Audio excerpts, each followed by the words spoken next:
洞察局势，开启视野。这里是火力早报时间。叙利亚收复俄军事基地，乌军改造埃布拉姆斯。俄罗斯最大石油生产商净利润暴跌73%。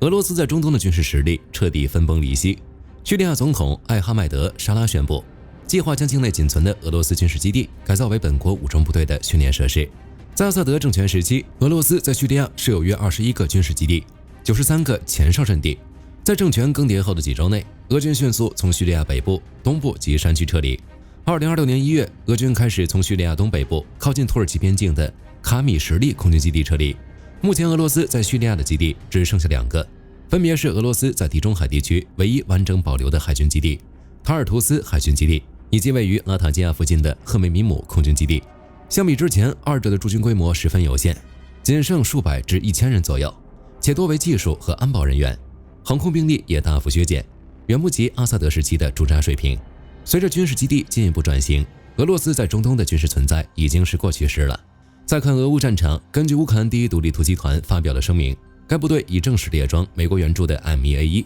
并结合前线实战需求，为其加装了额外的防护系统。此次防护升级的核心内容包括在坦克的车体和炮塔上大面积铺设接触1爆炸反应装甲块，这类装甲能够在巨能破甲弹头穿透坦克主装甲前将其引爆瓦解。鉴于 FPV 无人机已成为当前战场上装甲车辆的首要威胁，乌军还专门加装了额外的金属框架与防穿刺部件，以应对日益严峻的无人机打击。官方渠道公布的车间画面显示，这些 M1A1 已配备了简易但实用的防护结构，包括反无人机格栅顶棚以及爆炸反应装甲。早在此次升级之前，乌克兰军工人员就已为美元的 M2A2 研发了专属防护系统，专门用于抵御无人机和破甲弹的袭击。据防务快报报道，这套由铁坚果公司研发、代号为塔伊的防护系统，结合了刚性框架与高强度防护网，能够有效削弱弹头的穿透力，并偏转撞击方向。而本土方向，据路透社报道，俄罗斯最大石油生产商俄罗斯石油公司发布的最新财报显示，其2025年净利润同比暴跌73%。